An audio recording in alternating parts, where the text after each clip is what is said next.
Bonjour et bienvenue sur Périscola et sur Révise ton cours en 5 minutes. Cette vidéo, elle s'adresse au troisième. Il s'agit du thème 1 d'histoire et du chapitre 2, démocratie fragilisée et expérience totalitaire dans l'Europe de l'entre-deux-guerres.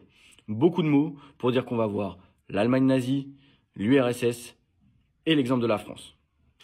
Vu la longueur du chapitre, je vais jamais tenir 5 minutes, donc je vais te le faire en 3 parties et je vais me centrer sur ce qui est demandé généralement au brevet, c'est-à-dire souvent de décrire soit un régime totalitaire, soit les démocraties fragilisées. Donc ici, premier exemple, l'URSS. En intro, qu'est-ce que tu vas mettre? Tu vas mettre qu'en 1917, Lénine et les bolcheviks, c'est-à-dire le Parti communiste, prennent le pouvoir par la force, par la révolution d'octobre. Ils éliminent le tsar et ils mettent en place une véritable dictature. À la mort de Lénine, en 1924, Staline prend le pouvoir et élimine ses rivaux.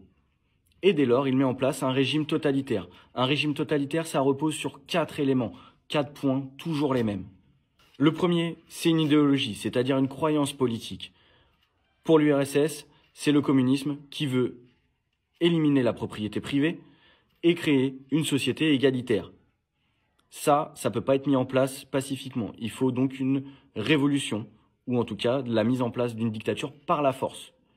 Ici, c'est la mise en place de la dictature du prolétariat, c'est-à-dire gouvernement par les ouvriers et les paysans.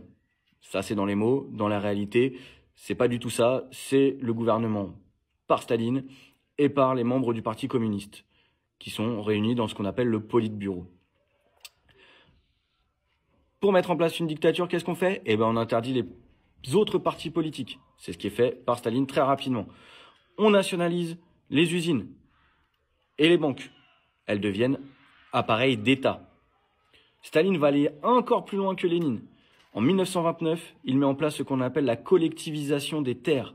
C'est-à-dire que c'est la mise en commun des terres agricoles, du bétail et du matériel. Les paysans qui avaient leur petite ferme, leur petit lopin de terre, ils n'ont plus rien. C'est mis au service de l'État russe qui se chargera de redistribuer la nourriture aux différentes populations des pays constituant l'URSS. Et en plus, il va mettre en place des plans quinquennaux, c'est-à-dire des plans économiques, avec des objectifs, normalement inatteignables, en 5 ans. Le but, c'est de faire de l'URSS une grande puissance industrielle. Et pour imposer tout cela, dans un régime totalitaire, il y a 3 façons. D'abord, on va utiliser la propagande. Donc radio, cinéma, journaux, les affiches, à la gloire d'un chef unique. Ici, Staline. Donc des films à la gloire de Staline, des statues à la gloire de Staline. Vous avez compris le topo.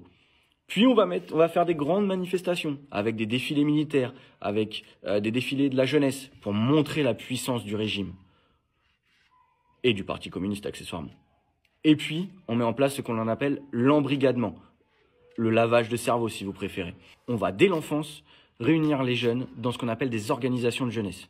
Ici, les jeunesses communistes, ou comme Somol, si vous le voulez en russe, qui vont être gérés par les membres du Parti communiste dès la tendre enfance à devenir de bons petits soldats russes, de bons petits membres du Parti communiste.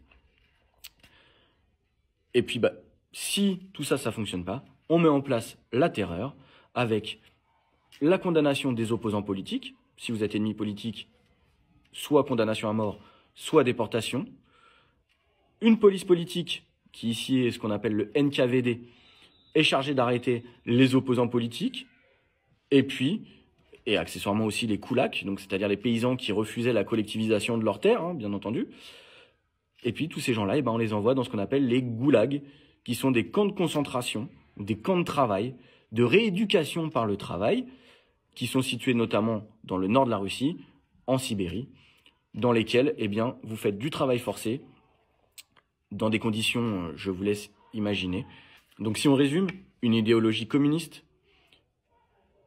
de la propagande, l'embrigadement avec les jeunesses communistes et la mise en place de la terreur pour contrôler la population.